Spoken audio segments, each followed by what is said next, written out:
Ready? Ready.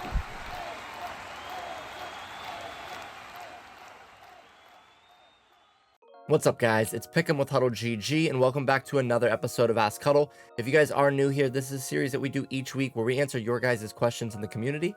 So if you have a question you'd like answered in a future video, wherever you're watching this, just make sure you leave that in the comment section below, and we will do our very best to get to it. If you don't see us get to it in a future video, you can always join our free Discord by going to HuddleGG/Discord, and we answer all of your questions in there as well. So again, appreciate you being here today. Let's get into this week's episode. And the first question is going to come from Apex Predator, and they ask, how do you bomb cover 4 now that custom stems have changed? This is a great question. When it comes to cover 4, there are 3 main defenses you're going to see. You're going to see cover 4 drop, you're going to see cover 4 quarters, and you're going to see cover 4 palms. They all do play a little bit differently. So if there's a specific cover 4 you want us to talk about, definitely let us know. But today we're going to talk about cover 4 drop. We're going to be in trips, tight end, flex on offense, and we're going to be using the play PA crossers, but it's really less about the play itself and more about the route here to the Y receiver. Okay, so you see the middle receiver to the trip side on the left. This inside release, it's almost in between a deep cross and a post. This route does a really good job at attacking cover 4 drop, and we're going to attack to the right side of the field once he gets all the way almost to the sideline, underneath the safety over the outside corner. And again, we'll show you what it looks like here. What we want to do for our setup is the tight end to the right. We want to put him on a corner. We want to custom stem him down just like that. We're going to streak the inside receiver to the trips. And then that's all you really need to do to get the wide receiver open. I do like to put the X receiver on a drag or an in route just to give us another option over the middle, just in case they do take away the wide receiver. If you want, you can block your running back as well if you don't want to actually let that play action go out. Now, the great thing about attacking cover 4 drop is a lot of times it's only a send 3 defense. So you're going to have time in the pocket. Just be patient and allow your routes to develop. So what you're going to see is when we go to say hike, we're just going to sit here in the pocket, buy our time, and you're going to see this wide receiver is going to get over top the corner to the right, underneath the safety, and we're going to be able to throw it right in there for huge yards down the field. Obviously, you have the opportunity to get a one-play touchdown as well. Just depends on if you can make that final safety miss. But regardless, you're going to be able to get this player right here open. Again, the streak helps get this safety deep down the field. As you can see, he's running with that streak to the left. And that's going to allow us to, again, sneak this crosser, post, whatever you want to call this route, underneath him. And then our corner to the outside here is keeping the outside corner down, which opens up this huge area of grass here against this specific defense. Okay, so if we run that one more time, you're going to see we're going to put that tight end on a corner. We're going to stem him down, streak the B, and then put the X on an in or a drag, something like that. This will work best as well if you have your trips to the wide side of the field. But when we say hike here, you're going to see we're just going to buy our time in the pocket. Again, you're going to see step up, throw that ball right there, and we're able to catch that and possibly get that one-play touchdown. If not a touchdown, we're going to be able to get huge yards down the field. Our next question today comes from TTT, and they ask, can we get a good run against cover 2 man, especially when they send 2? Now, this is a defense that's not as popular as it was before the title update with the send 2, because sheds aren't nearly as effective as they were, but you still will see it at times, and you definitely will still see cover 2 man. So whether they're sending 2, 3, or the stock 4, this concept's going to work really well. And what we're going to be doing is we're going to be using halfback mid draw. Now, you can do this out of a variety of different formations. It doesn't have to be the formation we're in here, but we are going to be in Y off trio weak. Now, there's a couple of reasons why halfback draw works well against defenses like this. First of all, if they are dropping 9, your players that are not blitzing, so again, 9 of the players on defense are not going to react right away because it's a draw call. So it's going to look initially like a pass play. So any player that's not blitzing is going to back up to start instead of playing their run fits right away. So that plays to our advantage, obviously, as the offensive player. But the most important reason why I like halfback draw against defenses like this is we can actually do something in draw that we can't do in any other run concept in the game, and that's adjust our offensive line. So if we look at our play art here, you're going to see that we're in empty blocking, and we can tell that because of the way that the offensive line have those dotted lines coming from behind them. You're going to see that if I switch my pass protection to base, we're going to switch those offensive linemen the way that they are blocking. Okay, if I full slide to the right, you can see that we will see that visually on the screen. Now, just for context, if I go to something like inside zone, they're not pass blocking anymore. They're in run block angles, so you can't change their actual assignments, right? So if I full slide to the left, you can see my offensive line does not change. If I go empty, my offensive line does not change. They're going to stay in their run block assignments if you're in a traditional run call like this. But with halfback draw, you do have the ability and the capability to change what your offensive line is doing. So what we want to do with mid draw is we're just going to simply half slide our line towards the running back. Okay. So if we look at the play art, you're going to see now that the line is half slid to the running back side.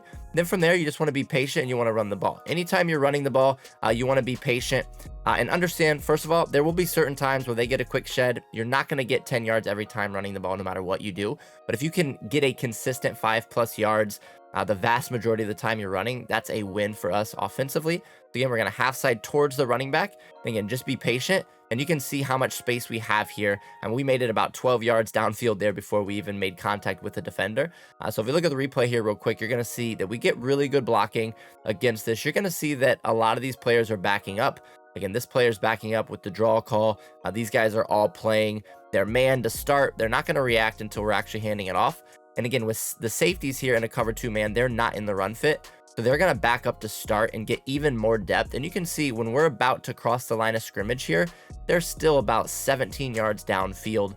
And that just makes it really hard to defend consistently from the defense's perspective. So again, pick a mid draw in your playbook, half slide that line towards the running back, and you're going to start to really be able to dice up cover 2 man, especially when they start to drop even more players in coverage.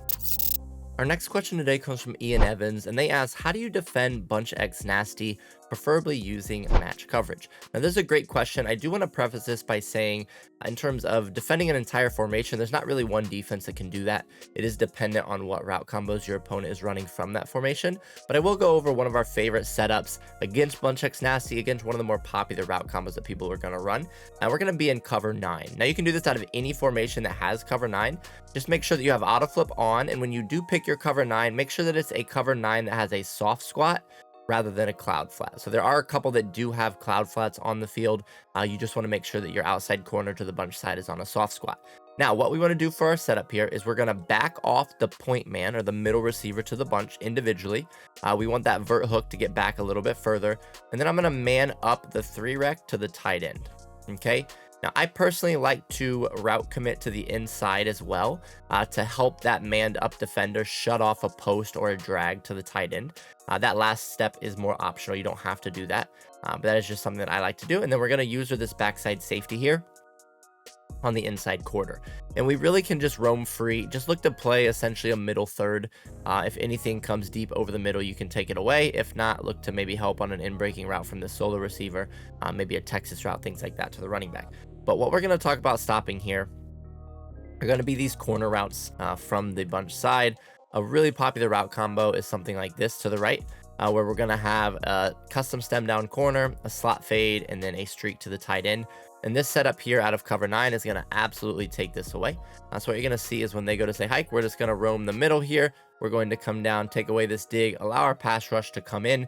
But when we look at the replay, you're going to see how this does defend a route combo like this. So if we look to the right side of the screen here, our soft squat is going to do a really good job at taking away this stem down corner. We can click on and pick this. I cannot tell you how many times I've intercepted this route this year with this adjustment over here to the right.